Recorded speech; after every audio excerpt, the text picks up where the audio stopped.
Hey there, Chica Pies. How we doing? How we feeling? Welcome to PJs and Coffee Time. It has been a while since I've sat in front of this camera to do a PJs and Coffee Time video, and I do apologize, but I did mention that sometimes life may just get in the way, and the topic of this video is part of life just getting in the way, meaning that's where I got this video idea from today. So yeah, so I'm gonna get into some really deep stuff today, and I probably should silence that phone. What do you think? Okay, got the phone on silence now. And on that note, actually, why don't you all go ahead and hit the pause button or whatever you need to do. Now, if you're good, you already got your coffee, your tea, your wine, your beer, your whatever you need, and you're already ready for this girl. That's the noise that you heard was my little desk thing that I keep my drink on when I'm sitting in the center of my couch, or if I'm sitting on that end of the couch because I don't have a coffee table on that end. So that's, I guess, from the heat of my coffee, I guess it kind of make a little noise. But anyway, let's hit the pause button, and I need you all, if you haven't done so already, run into your kitchen, take care of business, get yourself situated, and come on back in here so we can have some real coffee time, okay? You know, I'm gonna sit here and sip on my coffee while y'all do that, because this is some good stuff right here. I made my coffee this morning. It is Seattle's Best this morning, and I have the Italian sweet cream creamer, and I have 1 pack of the stevia. I like the stevia that I get at Target. I have to show you guys that one. That one to me seemed to taste a little bit better than the other. So let me stop chatting with y'all so y'all go take care of your business, okay? I'm gonna sit here and sip on my coffee.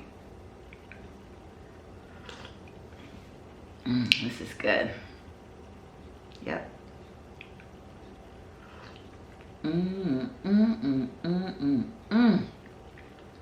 This girl can make a mean cup of coffee. Yes, she can. Warms the soul.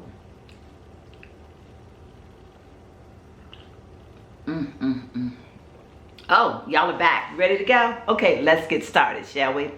So, last weekend, okay, I don't even know where to start. I went back and forth, and I said, do I write notes to myself? I don't do well with that for some reason. I do better when I just run off at the mouth. So sometimes I may go off in left field, but I manage to work my way on back to the center of the attention. You know what I'm saying? So like I was saying, if you all follow me and you keep up with me, you will know that last week, or actually a couple weeks ago, my girlfriend Terry's boyfriend passed away. They had dated for 5 years. They shared a duplex together. And if you don't know that, that means you're not a subscriber. So I need you to stop right now and hit that subscribe button. Yeah. Did you do it? You better have, okay? So anyway, so speaking of my girlfriend's boyfriend passing away, she and I have been friends for many, many years, and she is 66 years old. She's older than myself. She actually came to work for me a long time ago, and we just kind of, from being my employee to my friend, and to have always been my friend since then.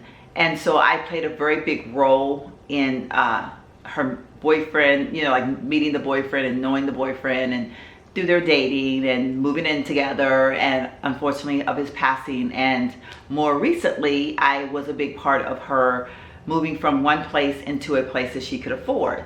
And that's why I wanted to do this video. And this video, now a financial consultant will probably look at this video and go, oh my gracious, this girl is off her rocker. And I might sound like I'm off my rocker, but I'm gonna speak from down here, and I'm gonna speak reality for a moment. I have a best friend, a really close friend, that is a financial consultant. He has a very successful business. He would really hate me by hearing me say this, but I'm just being real.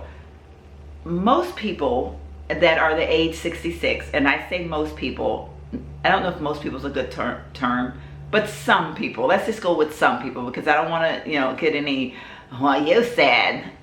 I'm just speaking, generalization, okay?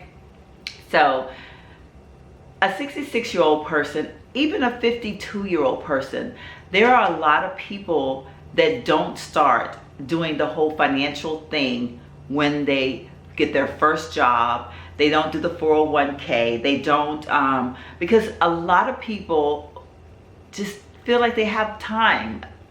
And then you run into if you don't start it initially, then you run into where you've already maxed yourself out to that income level that you have. And so as little as it may sound, if someone takes away, $10, you miss it because you've maxed yourself out. And in some cases exceeded your budget.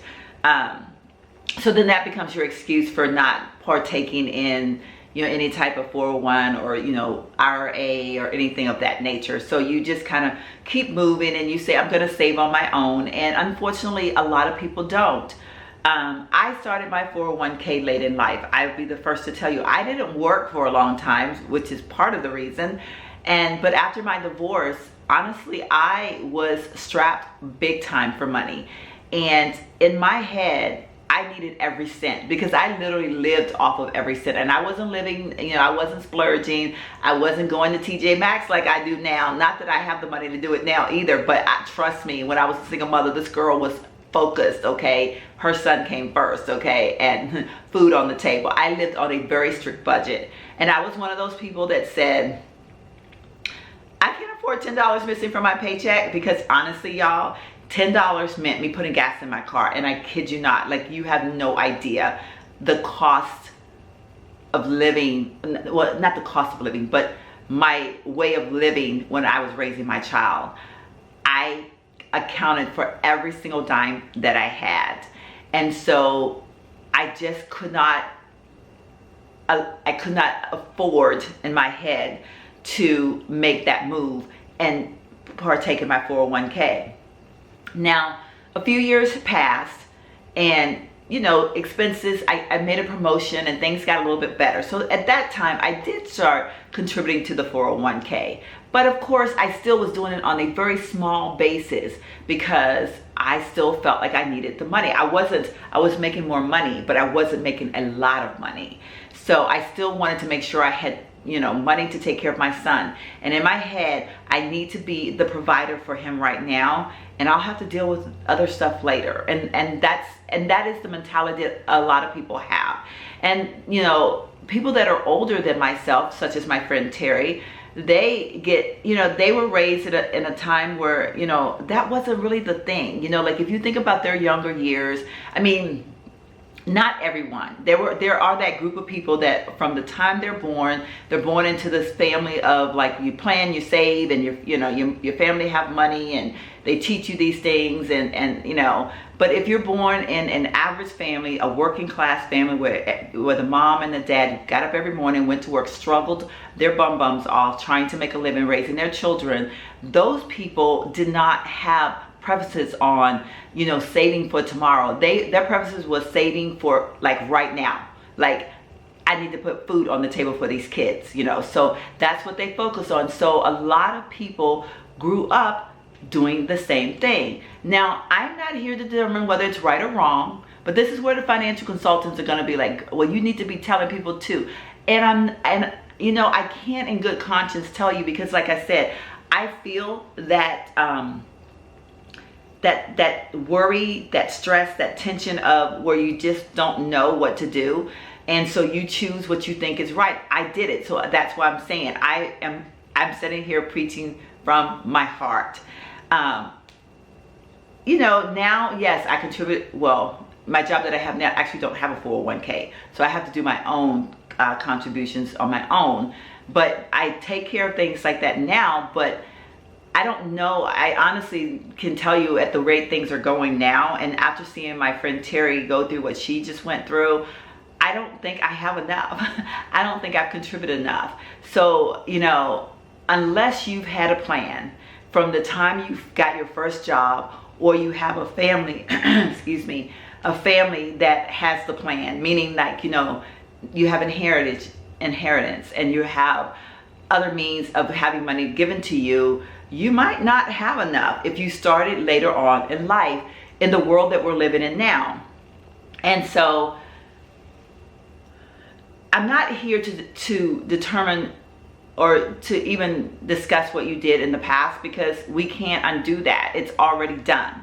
But because I just went through this with my friend, I've learned a few things myself, and I feel like I've kind of educated myself in the aspect of, oh my gosh, I've been taking a few things for granted, having this a different job and being a little bit more laid back. I kind of like I said, I don't have it coming out of my paycheck every single pay period like I was before. So now I haven't set up the auto debit yet. It's like I just go on and contribute when I feel like it. So I need to regroup, and I need to be like, you know what, I need to get serious and do the auto debit so that it's out of my account and I don't see it, and I don't go to TJ Maxx first.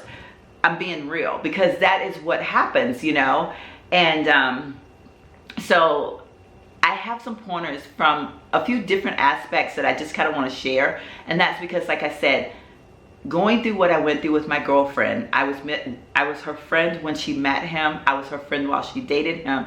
I was her friend when they moved in together. And so I'm going to branch off into that part of the conversation for just a little bit. And then we're going to go back around and we're going to talk about retirement and things of that nature.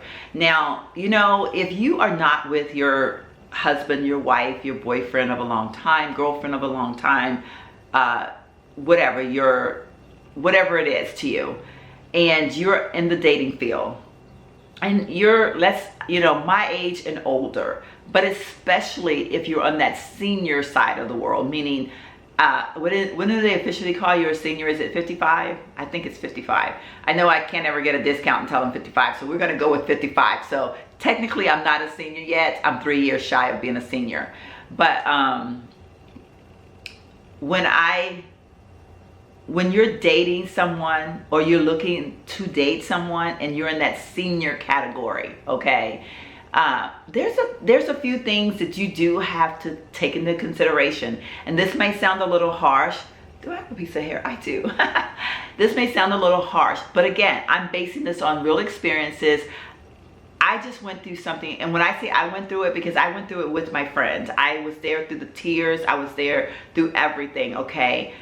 So I went through it because I love her just that much, and my heart went out to her, and my heart still goes out to her.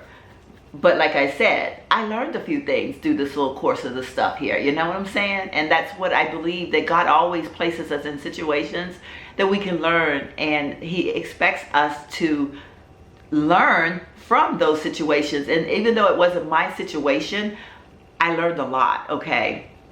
So,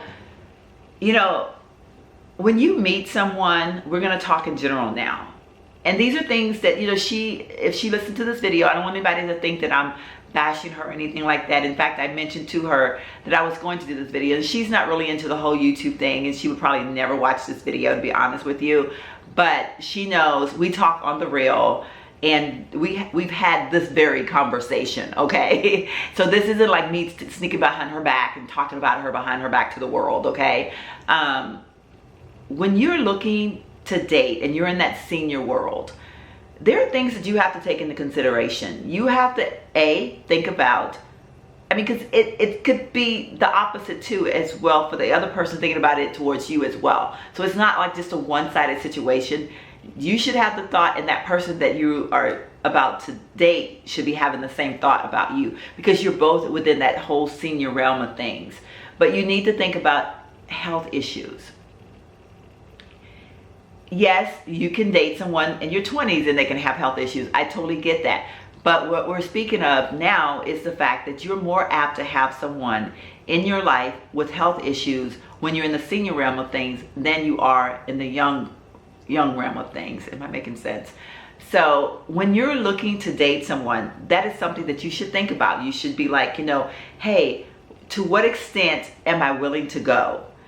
It's different. I'm not gonna lie. Like, I'm gonna be straight up honest. We can sit here and we can say what we want to say, but the truth of the matter is, it is different when you are dating someone at a very short time and they become ill than if you dated someone for a long term, or it's your husband or your wife of 20 and 30 and 40 years, and then they become sick. But when you're just getting to know someone and dating someone and they become ill, it's there's a little bit of a difference there. And I'm not saying that it's a bad difference. Some people are able to, there is enough love there that they're able to say, you know what, I can do this no matter what. Then there's some people there that are just saying that I'm going to see this person through it no matter what because I got myself in this situation.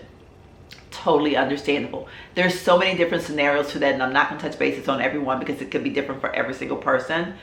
But the thing about it is you need to be aware of everything that goes along with that. There's a financial burden. When you're dating someone, you know, it's kind of like when you're in your 20s and you want the guy to have a job or the girl to have a job. You don't want a deadbeat, you want the person that's got something going for themselves. Well, sometimes when we become seniors, you become lonely, and so you become, I want somebody in my life. I don't want to wake up every day alone. I want someone in these golden years of my life to spend my time with. And so you become very focused on that aspect, not so much where they are financially. Now, when you're in your 40s, you kind of you're in that financial, you're looking for that man or that woman to say, hey, you're going to be my sugar mama, my sugar daddy. No, I'm just kidding. Well, no, am I? I don't know. I might be kidding. But seriously, no. You get in a different frame of mind. The loneliness and the thought of you're in those golden years, and some of you may already have gotten to the retirement point, so you're at home every day alone, or you know that you're about to get to that retirement point, so you're seeking for someone to offer you that closeness, that comfort, that companionship. So you kind of put all that other stuff to the back burner. You don't really think about it. You're like, we're good, and so you get to a point where you say you don't want to live in separate places, so you move in together. Now, you may have had your place that your rent was within your budget, and he or she may have had their rent that was within their budget. But you move in together and you exceed each of your budgets alone, because you see it that you have the two incomes, so your budget is higher. But is it? Should it be? Where should you go at this point? Now, this is where hardcore reality comes in. Okay, we just talked about illnesses. Let's take it a step further. Let's talk about death. Your commitment to the place that you're in. Are you renting? Did you buy? What's the situation? If you're renting, what's your lease like? Can you get out of your lease? It's a reality. I just went through this with my friend. Not only will you have medical bills that are going to come from that budget if there's a sickness, but if that sickness should carry into death, then you will have the expenses of living no longer with two incomes, but now with only the one. Can you afford the place that you've built, that you've made your home? So my answer to that, if you're listening to this and you are a person living on a fixed income or living on your own, you may be working, but because you've moved in with a significant other and you guys are able to commingle your money and you're able to buy a rent or have a nicer place, a bigger place or whatever, if something should happen to that one person today or tomorrow, either you or he, you or she, what happens? Can you go it alone? Are you capable of taking care of yourself without the other person? If you can't, you need to hit the brakes quick. I'm just here to say, I'm giving y'all a reality check. Like I said, I just went through this, okay? So, does it mean that you're heartless? No. Does it mean that you're seeking money over love? No, it's not. But when you are, it's kind of like the same even when you're young, and some people say that, that they're a gold digger because they're looking for someone that's financially secure, financially stable. I don't call that a gold digger. I just call that a smart person willing to do what they need to take care of themselves. Now, I'm not saying go out here and strictly look for the money, but you do have to have that in mind. I've made those mistakes before too, using love and not using my head. Sometimes you gotta use your darn head. Let's just get real. And in this case, you need to use your head.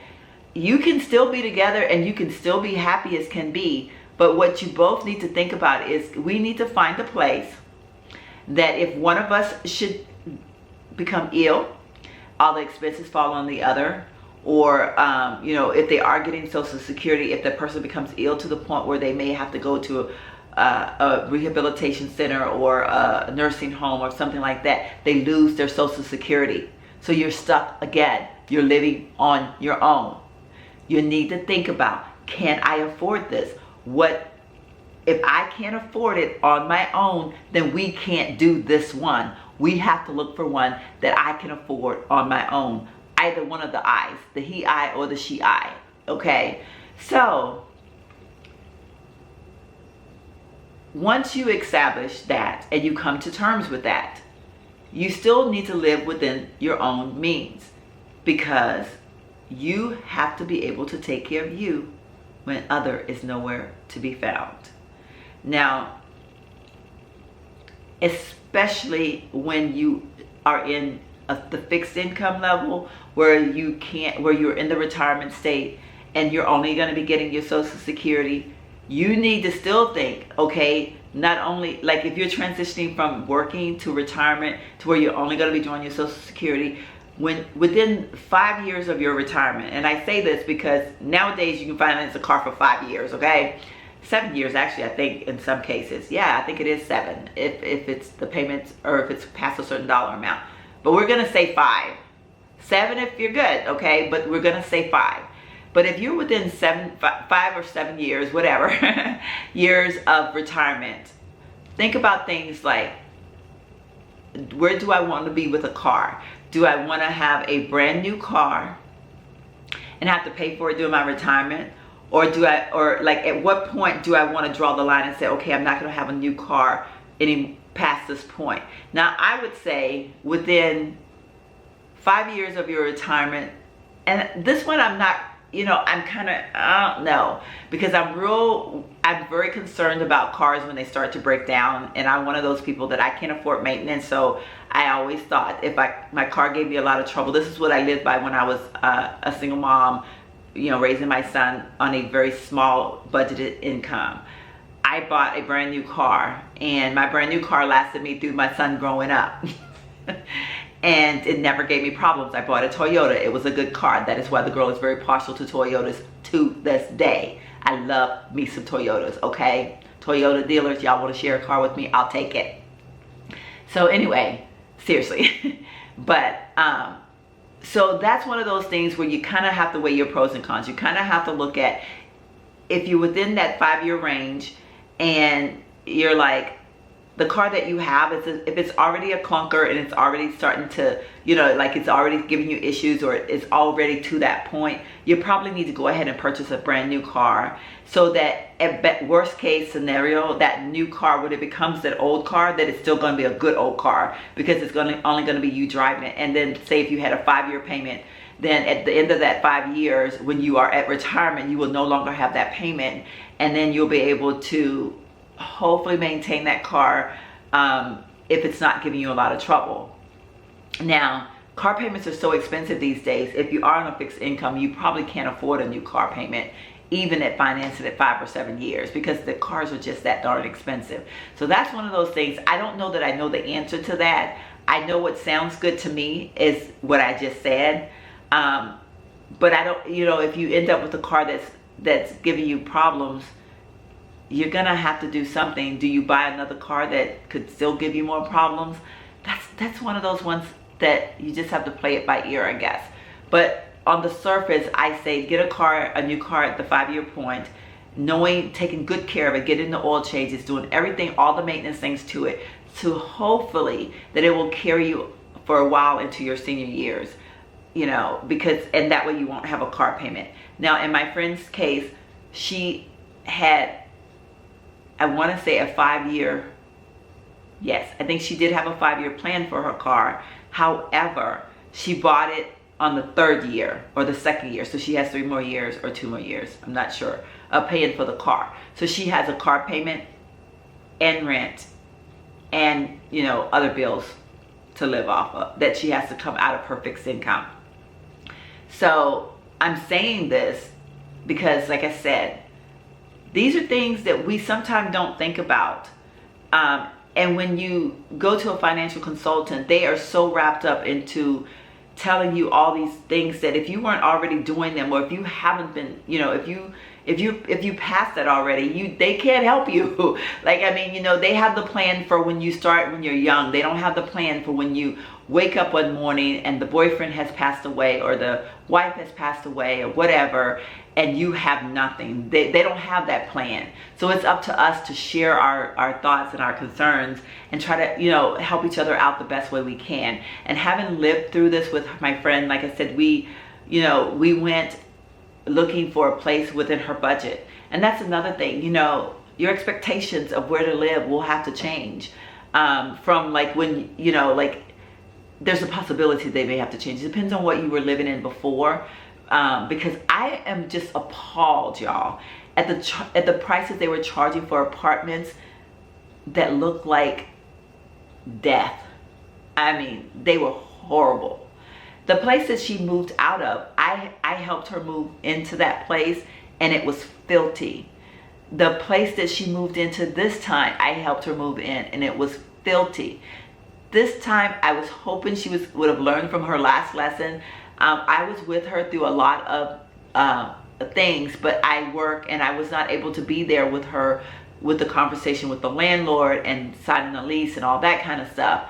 But she signed the lease without actually seeing it, which caused an unfortunate a mess, because he did nothing to clean the place up. It was literally filthy when she moved in there. So, you know, that's one of those things that, yes, that was the landlord's responsibility to make sure it was clean, but it was also her responsibility to make sure it was clean before she signed the lease. And she didn't. So we had to get in there with elbow grease and clean it. So when I say that it just depends, I just needed a sip of coffee. When I say that it depends on what your standard of living is, because even though they were living off of their two incomes together, they weren't living in some high class, extravagant place. They just exceeded their own individual budget, but they weren't living large. So she was already used to living within a certain realm of things, but she did have to give up a few things. Like she gave up a washer and dryer. She does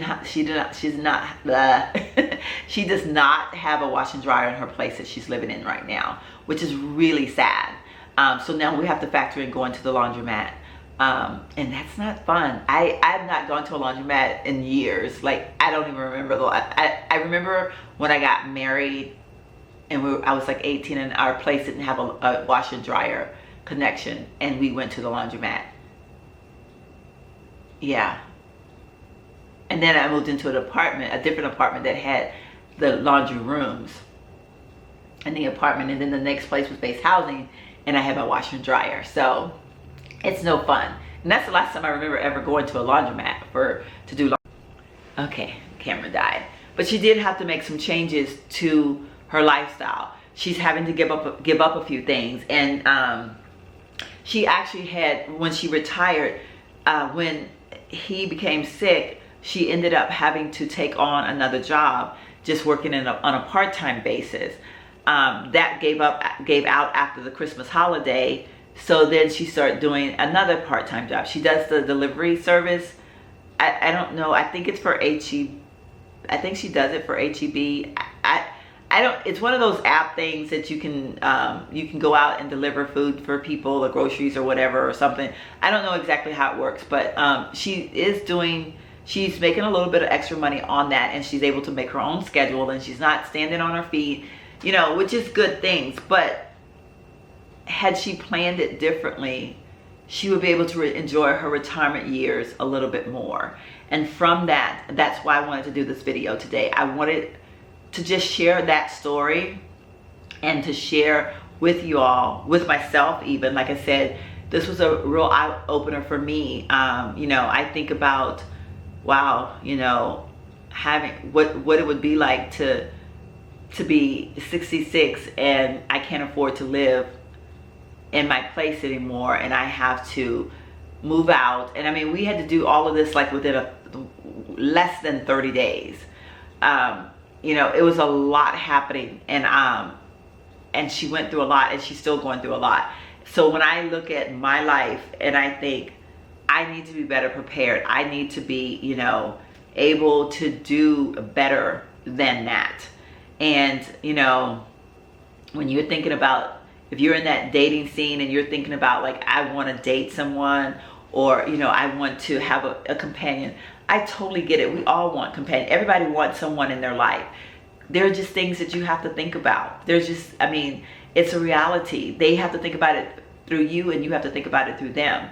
Like, you know, you have to be smart, because had she lived a different life with him, meaning they stayed within their own, you know, each of their budget, then she would be able to do okay now without having to have moved and all that good stuff. Now, luckily, her landlord was awesome. He let her out of the lease. He said, you know, hey, I'll put it up for rent. It's a privately owned. So that was kind of good. Like, you know, those privately owned landlords, they're good and they're bad. Like, I mean, he didn't fix things in a hurry. And I'm not speaking of all landlords. Please, somebody get offended. Like, I'm not saying that every landlord that's a private landlord would do this. I'm just speaking of her personal experience, like the landlord that she had. He wasn't quick to fix things, but he let her out of her lease. So, you know, she had to take the good with the bad. And he has the place rented as of the 1st. So everything kind of worked out. But we had to move like nobody's business. We had to get things rolling like nobody's business. And being 66 years old, losing your boyfriend, having to find a new place, having to move, that was a lot for her to go through. And so, again, that's why I said, this makes me think about me. Like, what do I want out of my senior years? Am I prepared? And the answer is, I don't think I am. I don't know. I mean, I have some, but I don't know that I have enough. So I have to maybe do an increase, or maybe I need to monitor, like, you know, like, technically right now, this is my home. I have this home. Can I pay for this home? I only have, what, a few more, like, well, more than a few. I still have a few years to pay for this house. But hopefully I'll be able to work up until that point, and then my house will be paid for by the time I am a senior. Or if I decide to buy a new home and move, would I do that at the age that I am now? Like, it's kind of scary. I'm fixing up this house, and I'm like, I want to do some things so that I can just stay here. Well, I can love it here. I don't love this house at all. I want a new home, but then after seeing her go through what I saw her go through this weekend, I don't know if I want a new home. I don't know, because I would have to pay for that home. And this home has a good payment, a good payment amount. So I don't know. That's one of those things that, like I said, I had an eye opener this weekend, this past month, I should say. So I have a lot going on in my own head, and that's why I wanted to do this video. And come on, focus. And on that note, I'm probably going to go ahead and close this out. I've been talking for probably, I don't know, 35 minutes or so. But I'm going to prepare to close it out, which means I'm probably going to talk for another 10-15 minutes. So, but, which the next video that I'm going to do is going to be a step off of this video right here. Kind of like a part 2, but not really a part 2. In the sense that I'm going to talk about buying a home and owning a home, and at what point and all that good stuff, and when is it not feasible. Because honestly, I don't personally think as a senior that it is feasible to buy a home as a senior. And let me see, I need to do something real quick. Hold on.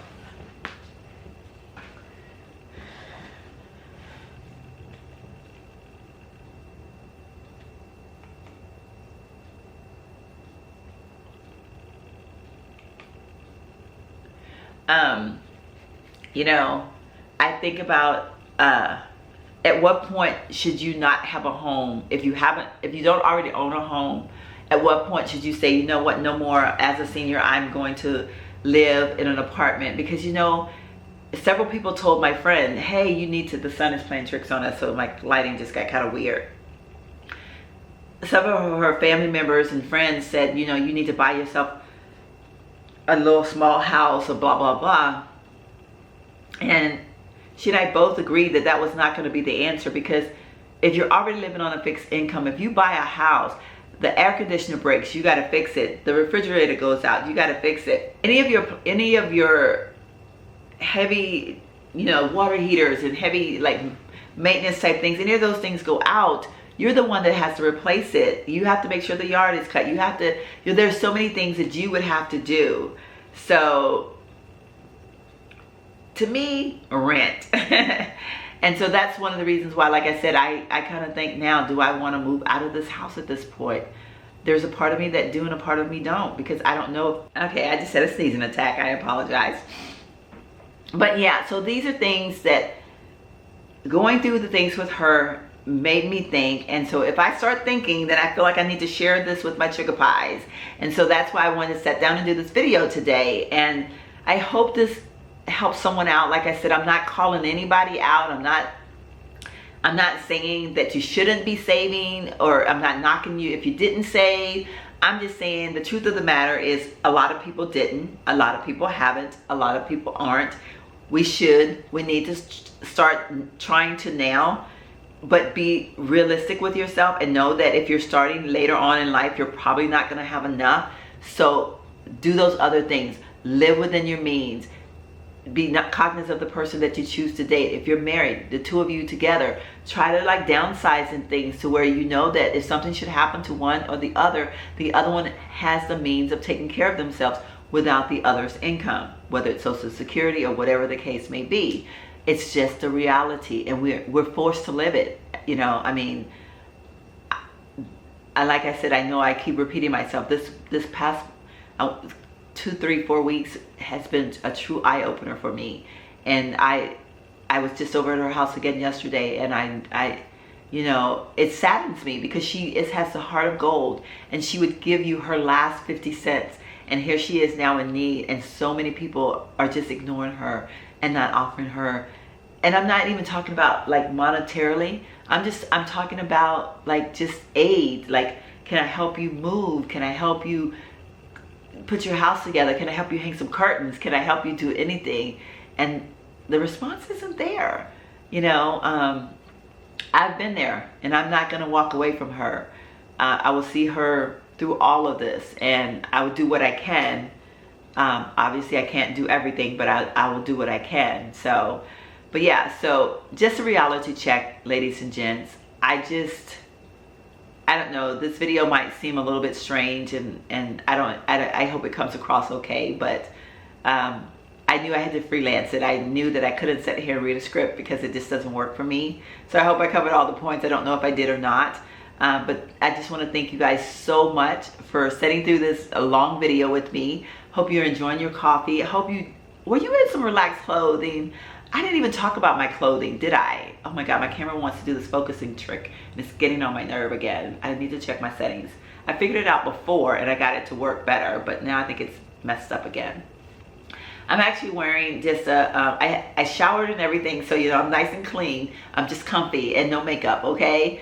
But I have on, this is like a shirt that I think I probably got at Ross or somewhere. It's nothing fantastic, but it's one of those ones that, well, you can't really see it, but it's kind of like off the shoulder. It can be off the shoulder, I guess, like that.